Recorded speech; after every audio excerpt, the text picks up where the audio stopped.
Hi, I'm Alicia. And I'm Robin, and you're listening to Bowel Moments, the podcast sharing real talk about the realities of IBD. Served on the rocks. Hi, everybody. It's Robin. And it's Alicia, and welcome to Bowel Moments, everyone. This is a special episode for us. We are recording our 1-year anniversary episode. Yay! And I have to clarify that, Alicia. Let's be honest. It's our 1 year of airing the podcast. Yes. It's our 1-year anniversary from publishing our first episode. But yes, we started on this thing in 2020. I mean, yes, I think that's good for people to know if they haven't listened to some of our original episodes, because yes, we did start this a while ago and then did have to take a detour. But yes, 1 year ago, August 25th, I believe it was, we put our first episode out, and it has been a bit of a wild ride. So I don't think Robin or I thought that this would be what it has become. And I don't think we quite knew how much fun we'd have doing it, but also how much work goes into this. I would agree. I mean, I think that we knew it would be fun because we have fun together and we know fun people. Yes, very true. You know, we know the people that we know and wanted to have on the show in the IBD community are, I mean, I feel like they're fun, but it is basically another job. It is. Yeah. But I mean, we like it. That's what's cool. We like it. It's just at times this does become a little more challenging to fit into our lives. Yeah. Considering you both have full-time jobs and, you know, families and stuff. Right. So. Yeah. But this has been, I think Robin and I were talking about how we want to use this opportunity to really talk about what are our takeaways from having, you know, a year's worth of content or almost a year's worth of content put out there in the world. And so, Robin, since this was your thought, I'm going to make you start.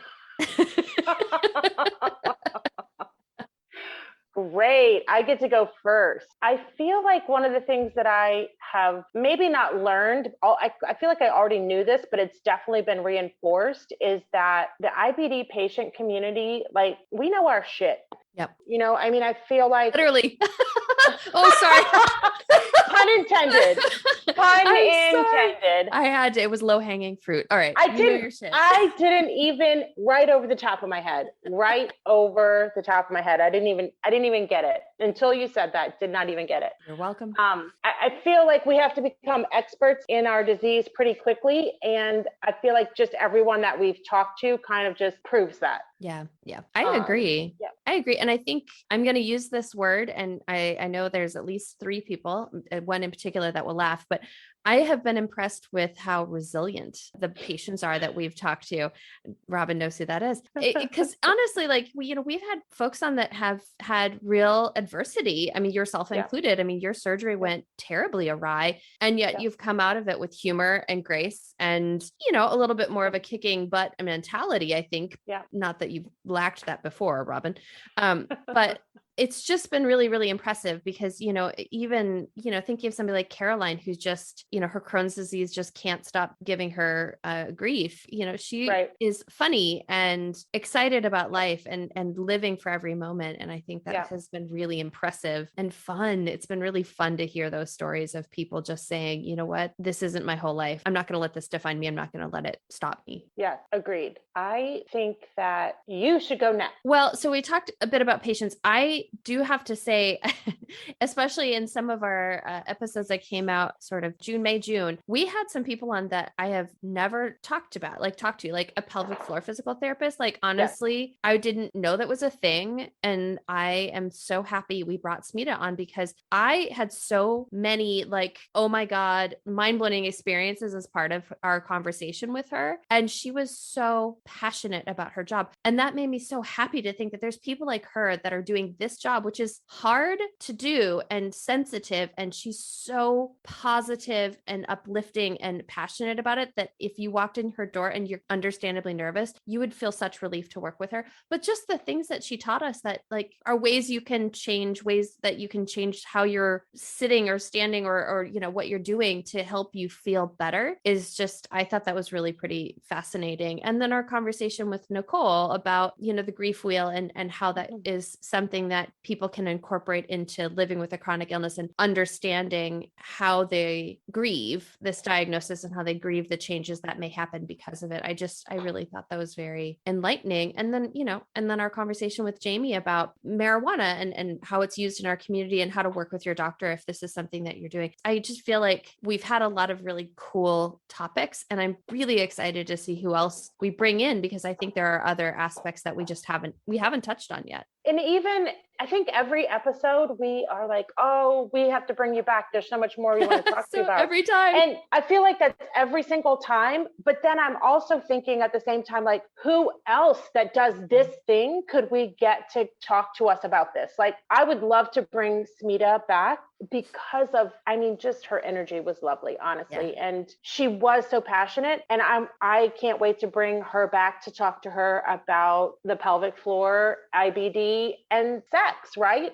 Mm-hmm. We didn't even touch on that at all. And that's huge. And also sex, taboo topic, right? Yep. Yeah. So, but then I'm thinking, is there someone else that we could bring on besides Smita, who's a pelvic floor physical therapist, that could give us a different perspective and still cover, that information? And so while I want to bring everybody back on, I'm also excited to find out who's out there doing that work, continuing that work, doing that work in a different way, or I don't know. I can't wait to meet all the people that, like, we're starting to interview guests that we don't know and haven't met personally before. And so just expanding the network of the IBD community, introducing, providers to patients. I'm like, who are we going to meet next? Like, I just can't wait. Yeah, I agree with you. And I think one of the things I'm excited about as we continue to grow our audience and we see more people engaging with our posts is that I am hopeful that we have you guys, the audience, telling us, what do you want to hear?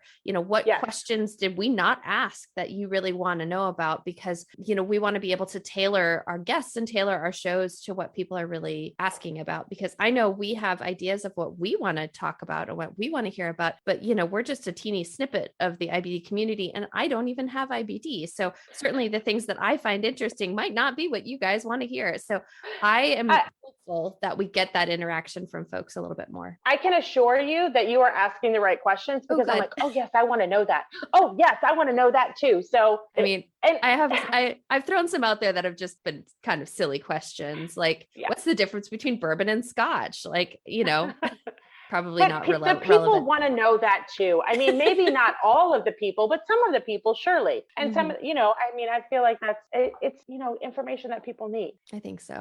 But then you can also edit that out if you feel like it's super silly. I don't know. I feel like our conversation is about IBD, but it's also about just living your life.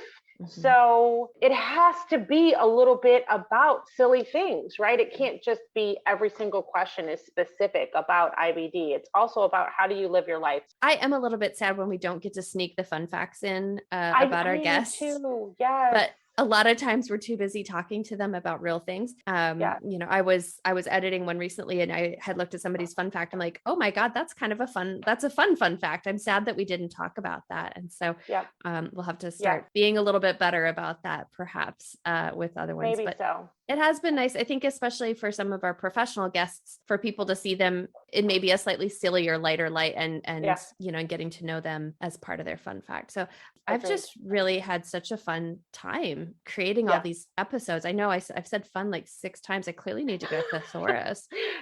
I was about to say, we need to start Googling some synonyms. I do want everyone to know that, like, sometimes every once in a while we'll get someone that says, I had to listen to this in snippets because it's long, and that is true. But when we started out, we thought, oh, well, we'll just have 20 or 30 minute episodes and that'll be it. And literally after conversation number 1, we're like, there's no way we can edit this down to 20 or 30 minutes. How about an hour?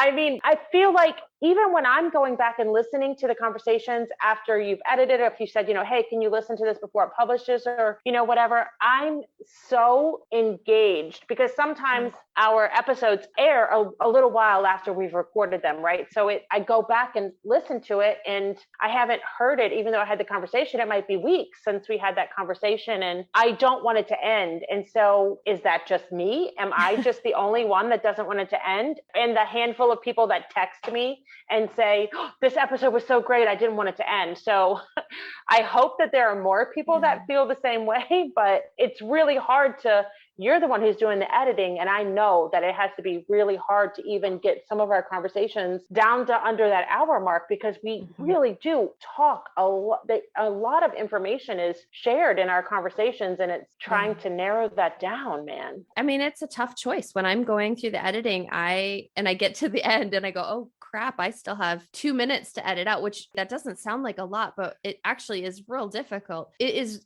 really difficult to go back and listen to our entire conversation and try to say, okay, this teeny piece of it maybe wasn't as interesting or wasn't as relevant or was repetitive, and to try to make sure I take it out. And I for the most part, I tend to edit you and I, because I really want our guests' voices to really come out. But yeah, I'm always sad to do it, because there's definitely some fun moments in there. Like, I don't know, one of the episodes I most recently edited, we went on a little bit of a tirade that surprised. I'm so surprised. Which I do feel like the tirade would resonate with our audience. However, in the effort of cutting it down, I was like, okay, while this tirade was probably, frankly, would be appreciated by many people, and I'm sure they'd be raising their fists going, me too, I decided to take it out instead, because we were getting a little bit long. And I mean, people don't realize that, especially since you and I, especially in the beginning, we're getting a little bit better, but we wouldn't keep track of time all the time. Oh my God, we were horrible about that at the beginning. No.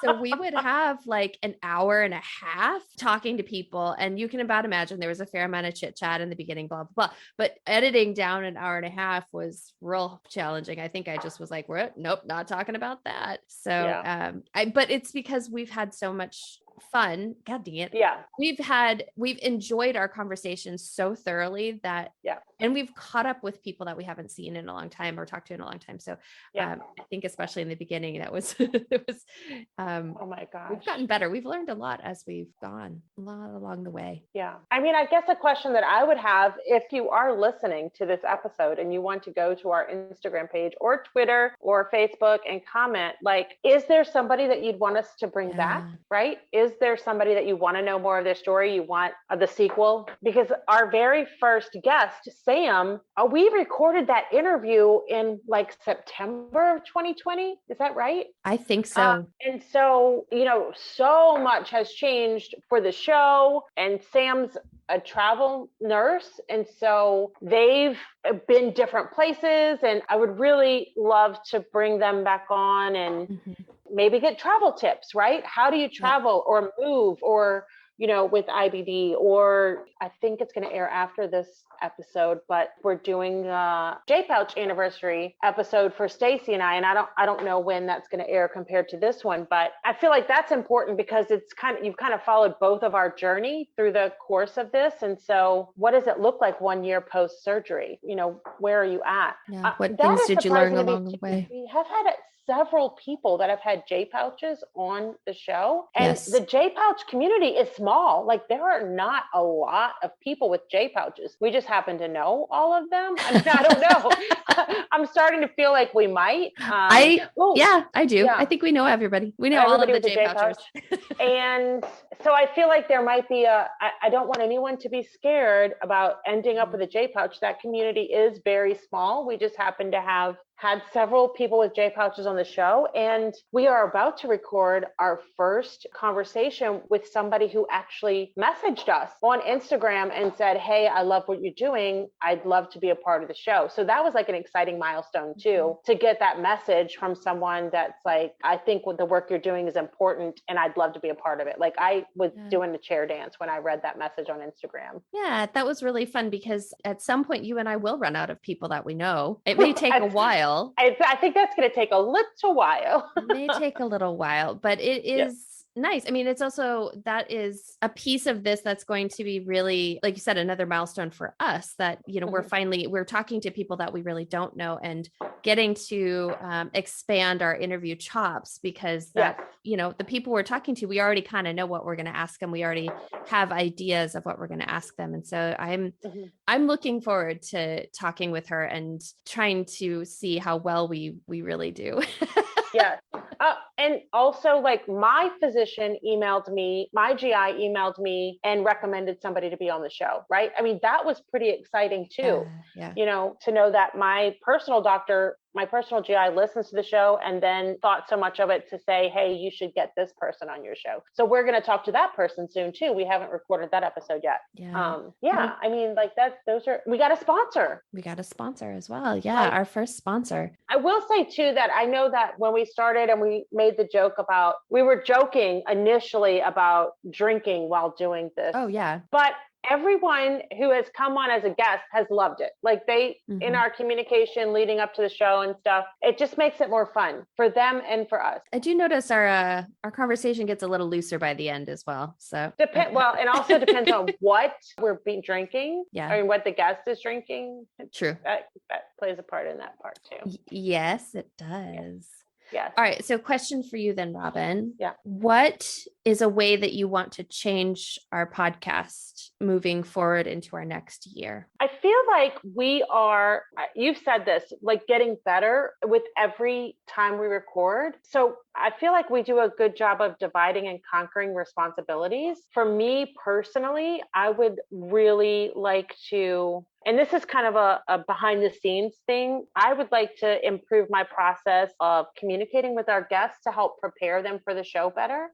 I feel like we're having great conversations now, but how can I make that better and easier for the guests before they come on the show so they're ready? And then I want to make sure that we are bringing in as many voices as possible, I guess is the best way to say it, because everybody with IBD is like you have a different disease, right? Because everybody's IBD is unique. And I feel like just as unique as everyone's IBD is, that's the same in the provider field too. So everyone's approach to IBD, I feel like there's going to be a slight different, whether they're in a university setting or a private practice setting, or they're a researcher, or they are ancillary. And I mean that in the best possible way, like the pelvic floor physical therapists and the dietitians and the mental health, where they're not the treating GI, but all of those approaches make the patient's life better. So I just want to bring in as many voices as we can so that patients know that there are so many different options in order to help them, live better lives, whether they're in remission or not. Like, you could be in symptom remission, you could be in clinical remission, you could be in endoscopic remission, but in all of those phases, there are ways to help improve your quality of life. And I feel like all of these different providers and all these different perspectives, as many as we can bring in, it's going to help patients live better quality of life. For sure. So so now what has been your favorite moment? What has been my favorite moment? Oh my God. Finally being able to be in the same place and recording an episode together. Yes, that was a lot of fun. That has been my favorite moment. I mean, I've had some fun, like favorite guests and all that stuff, but that's probably my favorite moment, when we were actually together recording. And that's recent. That's very recent, but yeah, I enjoyed that. I agree. That was, I think, what we did discover is that perhaps it's a little smoother for us to try to pick up on each other's cues. Unfortunately, as much as I love Zoom and not sponsored by it, it is a little harder for me to see you like starting to lean forward, like you want to say something, or to kind of give you the like you go face, and for you to give me the you go face. And so I think that's because sometimes it just looks like we're being weird to our guests. we probably look like that a lot. That kind of like wide-eyed nodding at you, that is just for everybody on the Zoom. So I think that was a lot. It was easier for us, and I wish we could do it more. And so hopefully we'll be able to do that again, and people will hear the difference. But yeah, I agree. That was a lot of fun. You know what? I will tell you, one of my favorite episodes to record was Research Roundup, to be honest, just because it was fun to see how passionate the Doctors Patel are. And I always love hearing about the newest, things that are coming down the pipeline. So I really thought that was a fun episode to listen to. And our first episode was Sam, and I really need to go back and give it another listen, because that was such an interesting conversation, because Sam travels and Sam is from Alaska, where there's like no people, and had to navigate some really interesting healthcare systems, and has had to change healthcare systems so often that I think think Sam's advice was really interesting, and Yeah. Sam is just an interesting person. So Yeah. I kind of wish we could give that one a little more love, just because I just felt like that conversation was a really unique one for us. And hopefully we can go down some similar avenues in the future. Yeah.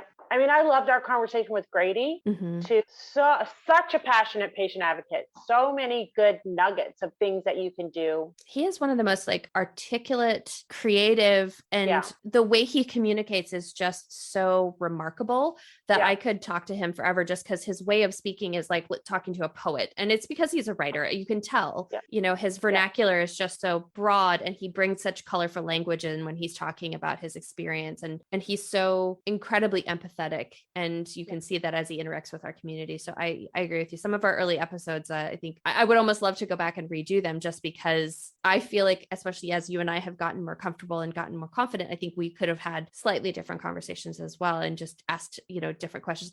I know one of the things that drives me absolutely crazy, since I'm again the one who edits, is that as I'm editing, I go, oh my God, why didn't I ask this follow-up question? You know, like I immediately think of all of these questions I would love to have asked, and I'm screaming them at my computer, or when I listen to our episodes, I'm screaming them in my car. And it's so hard because it's, you know, in the moment I don't catch it, but I know I kind of like, I get frustrated every once in a while with myself, like, why didn't you ask that? So, but that probably won't change, since I don't notice it till after.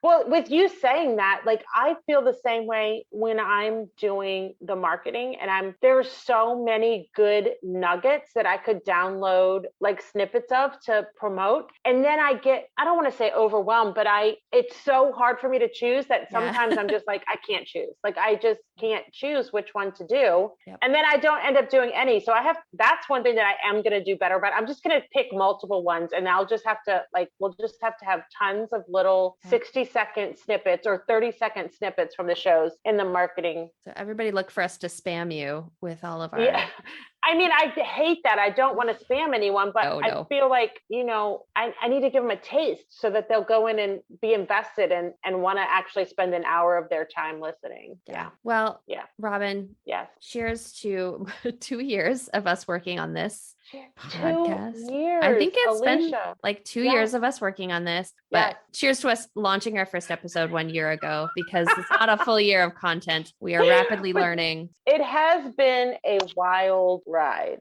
Yeah, no, but it's been so enjoyable, and I'm glad I have you with me doing it. Yes, agreed. So, cheers. Cheers. Cheers, everybody. Rate, review, subscribe, as we say at the end. Hi, this is Robin. If you like this episode, please subscribe and share with your friends.